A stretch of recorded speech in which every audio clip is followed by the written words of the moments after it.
بسم اللہ الرحمن الرحیم۔ السلام علیکم معزز طلبہ کرام، آپ سب کیسے ہیں؟ آج ہم نور الانوار کے سبق نمبر 224 کو پڑھیں گے۔ آج کے ہمارے سبق کا عنوان ہے ایک تفریح۔ آج کے ہمارے سبق کی عبارت ثم ان المصنف ذکر مثالا لتعارض النص مع المفسر سے شروع ہوتی ہے۔ تو آج کے سبق میں ہم حسب سابق تعارض پر ہی گفتگو ہماری ہوگی۔ جیسا کہ ہم نے ظاہر، نص، مفسر اور محکم کی تعریفات سب سے پہلے پڑھی، پھر ان کے احکامات پڑھے، پھر اس کے بعد ان کی ذاتی امثلہ پڑھی، یعنی ظاہر کی مثال پڑھی، نص کی مثال پڑھی، مفسر کی مثال پڑھی، محکم کی مثال پڑھی، اور اس کے بعد جو تیسرا ہمارا اس معاملے میں کام جاری ہے وہ ہے ان کے درمیان تعارض پر ہم نے اصول الگ سے پڑھا کہ کس کو ترجیح کس پر ہوگی، پھر اس اصول پر مثالیں ہم نے الگ سے پڑھی کہ ظاہر و نص کے درمیان تعارض ہو تو کون سی مثال ہے، نص اور مفسر کے درمیان تعارض ہو تو کون سی مثال ہے، اور مفسر اور محکم کے درمیان تعارض ہو تو کون سی مثال ہے۔ اب یہ ساری باتیں ہم نے مکمل کی تو بظاہر تو یہ چیپٹر کلوز ہو گیا، لیکن مصنف علیہ رحمہ نے آج کے سبق میں مفسر کے ساتھ نص کے تعارض پر فقہی مسائل سے بطور تفریع ایک مثال کو ذکر کیا ہے۔ یعنی آج کے سبق میں جو ہم چیز پڑھنے جا رہے ہیں وہ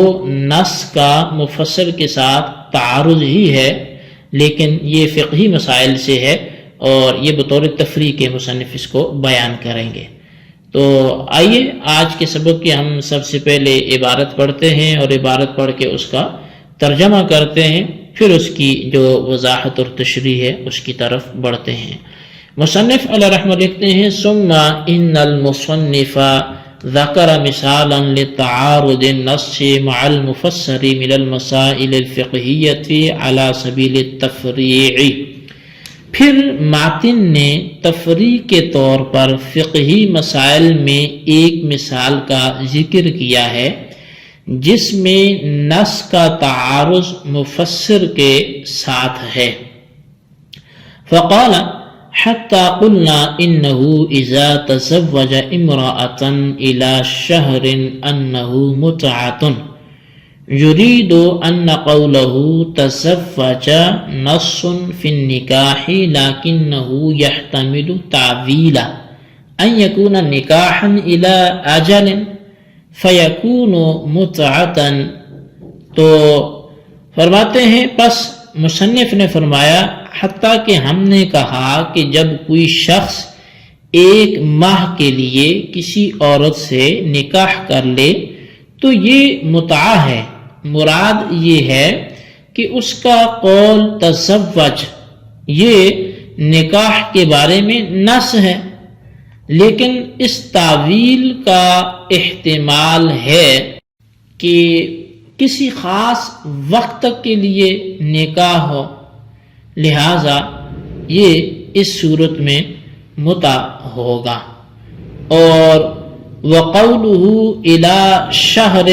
مُفَسِّرٌ فِي هَذَا الْمَعْنَى لَا يَحْتَمِلُ إِلَّا كَوْنَهُ مُتْعَةً فَيَحْمِلُ عَلَى الْمُتْعَةِ۔ اور اس کا قول إِلَى شَهْرٍ اس معنی میں مفسر ہے صرف اس کے متعہ ہونے کا احتمال رکھتا ہے، پس اس تزوج کو متع پر محمول کیا جائے گا۔ لیکن شارح فرماتے ہیں کہ ولیکن لا یخلو ھذا من المسامحۃ لأن قوله إلى شهر متعلق بقوله تزوج وليس كلاما مستقلا بنفسه حتى يكون مفسرا يصلح معارضا له، فكأنه أراد أن هذا الكلام دائر بين كونه نكاحا وبين كونه متعة فرجحت المتعة۔ تو شارح یہاں سے فرماتے ہیں کہ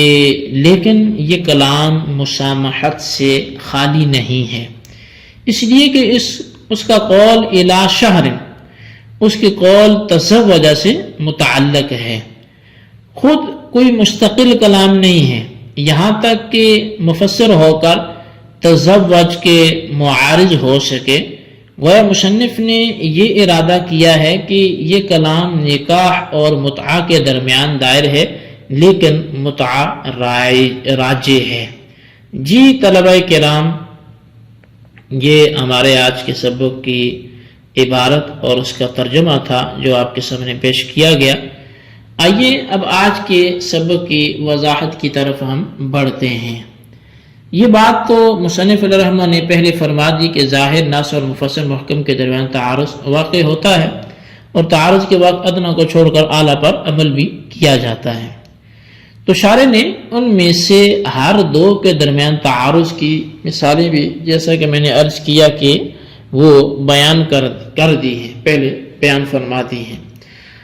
مگر مصنف نے تفریع کے طور پر ایک ایسے فقہی مسئلے کو مثال میں ذکر کیا ہے جس میں نص اور مفسر کے درمیان تعارض ہے۔ مسئلہ یہ ہے کہ ایک شخص نے ایک عورت سے 1 ماہ کی مدت کے لیے نکاح کیا، تو یہ متع ہوگا اور نکاح نہیں ہوگا،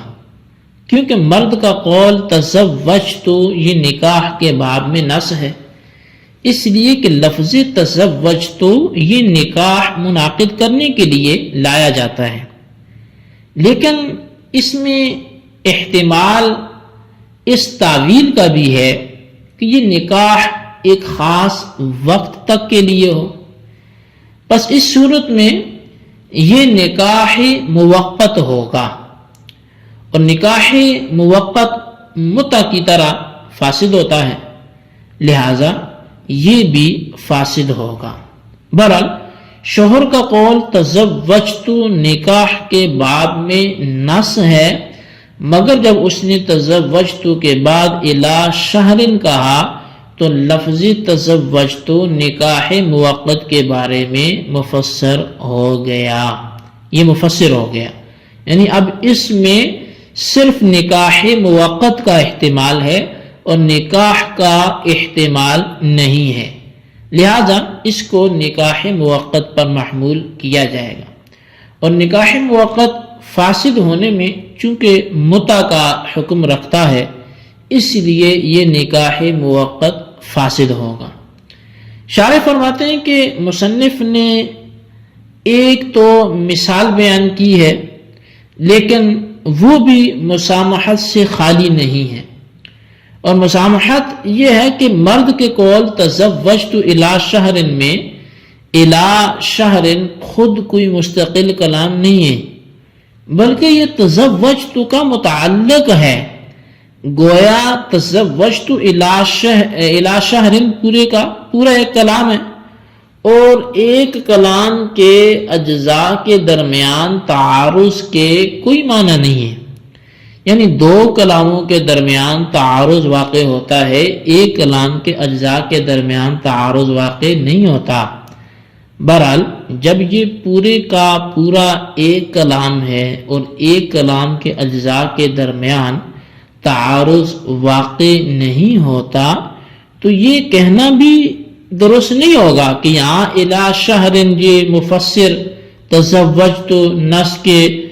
معارض ہے، متعارض ہے، یعنی اس کلام کو نص اور مفسر کے درمیان تعارض کی مثال میں پیش کرنا، پھر یہ تو درست نہیں ہوگا نا، لہذا یہ مسامحت ہوئی ہے جو یہاں پر مصنف سے شارح نے اس کا ذکر کیا۔ شارح نے مصنف کے کلام کی اب توجیہ کی ہے، اور توجیہ کرتے ہوئے خود ہی فرمایا کہ غالباً مصنف کی مراد یہ ہے کہ یہ کلام تزوجت الی شہر یہ نکاح اور متعہ کے درمیان دائر ہے، یعنی یہ کلام نکاح بھی ہو سکتا ہے اور متع بھی ہو سکتا ہے،